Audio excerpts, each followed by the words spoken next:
वृक्ष उगाने के लिए सब अच्छे से अच्छे बीज उपयोग में लाते हैं, क्योंकि बीज ही यह निश्चित करता है कि उगने वाला पौधा एक वट वृक्ष बनेगा या कांटेदार झाड़ी। परंतु उस वृक्ष का अस्तित्व सुनिश्चित करती है वो माटी, वो भूमि जिसमें वो बीज पनपे। क्योंकि यदि माटी बंजर हुई तो बीज सूखकर मर जाए, और यदि माटी में खारापन हुआ तो वो बीज एक छोटा सा पौधा बनकर ही सीमित रह जाएगा। यही संबंध है राजा और प्रजा के बीच।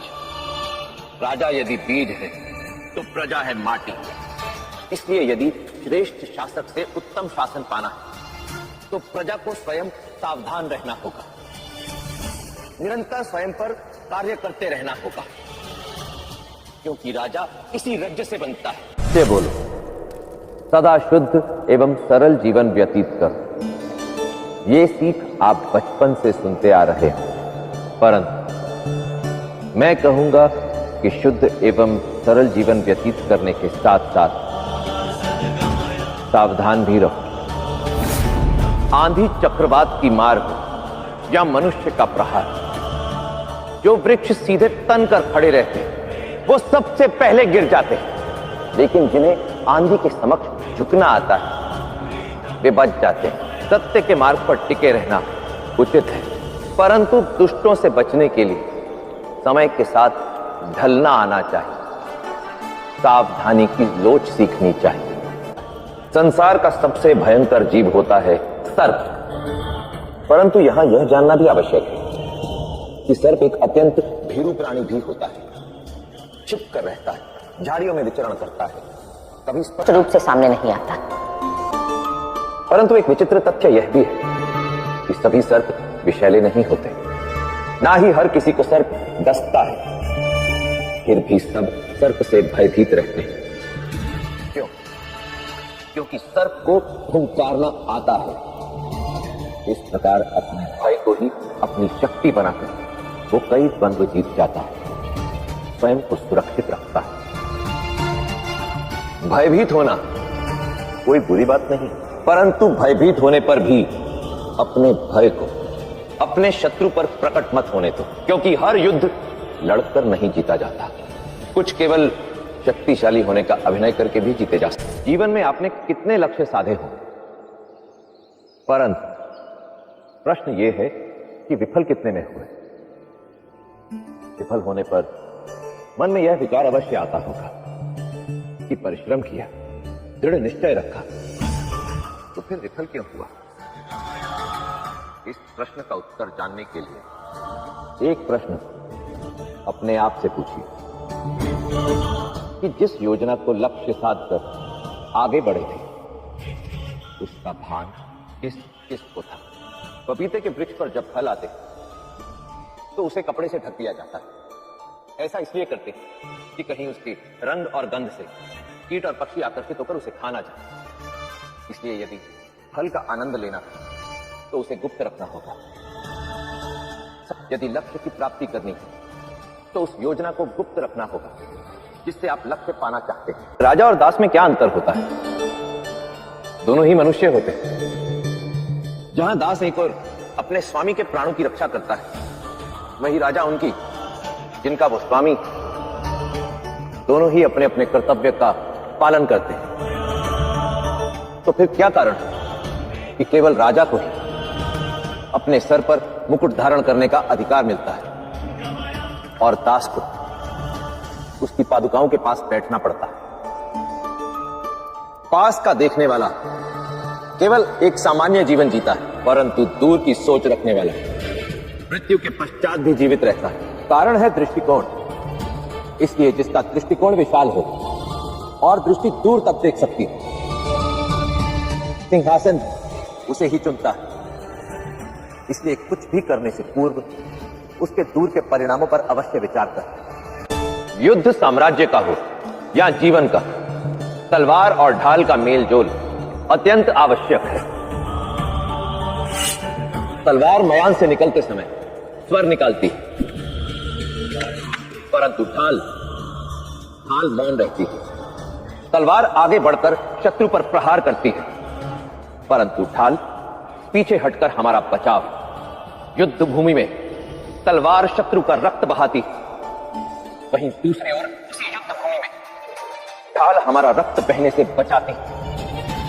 जो केवल तलवार के भरोसे रणक्षेत्र में उतरते हैं वो या तो युद्ध हारते हैं या अपने प्राण, अपने सहायकों में केवल तेज तर्रार और पैनी बुद्धि वाले व्यक्तियों को ही ना रखें, दृढ़ और मौन रहने वाले व्यक्तियों को भी रखें। जब ये दोनों आपके पक्ष में होंगे तभी होगी जीत आपकी। अंधकार को लाखों योजन दूर स्थित सूर्य भी मिटाता है और हाथ में रखा हुआ छोटा सा दीपक भी। जहां सूर्य को देखकर सूरजमुखी का पुष्प खिल जाता है, वहीं चंद्रमा के कारण कमलिनी भी। निष्कर्ष ये कि दूर रहने के कारण सूर्य और चंद्र का महत्व कम नहीं होता, उसी प्रकार पास रहने से दीपक का महत्व भी कम नहीं होता। इसी प्रकार जीवन में भी यह महत्वपूर्ण नहीं कि कौन व्यक्ति आपके पास है और कौन दूर। महत्वपूर्ण यह है कि कौन आपको प्रेरणा दे पा रहा है। दूरी नहीं, दृष्टिकोण महत्वपूर्ण है। एक मुट्ठी भर भात संपूर्ण परिवार का पेट भरने के लिए सक्षम होता है, परंतु उसके लिए पहले भात को कुछ देर जल में भीगना पड़ता है, तभी वो अपने कठोर आवरण से निकलकर कोमल बनता है। इतना ही नहीं, भात को कुछ समय के लिए उबलते हुए जल में तपना भी पड़ता है, तब जाकर वो भोजन करने योग्य होता है। हम मनुष्य भी इस भात की भांति ही होते हैं, और हम में से जो अपने सुरक्षित वातावरण का त्याग कर बाहर निकलते हैं और बाधाओं और कठिनाइयों की आंच सहते हैं, वही जीवन में अपने लक्ष्य को प्राप्त कर पाते हैं। इसलिए समस्याओं से या बाधाओं से घबराएं नहीं, निरंतर प्रयास करते रहें और उनका साहस के साथ सामना करें। फिर देखिए, सफलता आपकी मुट्ठी में होगी। क्या आपने कभी एक नन्ही सी चींटी को उसका भोजन लेकर उसके घर की ओर जाते हुए देखा है? उसे भले ही कितनी ही बाधाएं और अवरोध क्यों ना मिले, परंतु वो धीरे धीरे अपने लक्ष्य तक पहुंचने में सफल हो ही जाती। निष्कर्ष ये कि जीवन में भी हमारी समस्याएं अधिकतर शारीरिक नहीं, मानसिक होती, परंतु हम उन समस्याओं के समक्ष पराजय स्वीकार कर लेते हैं।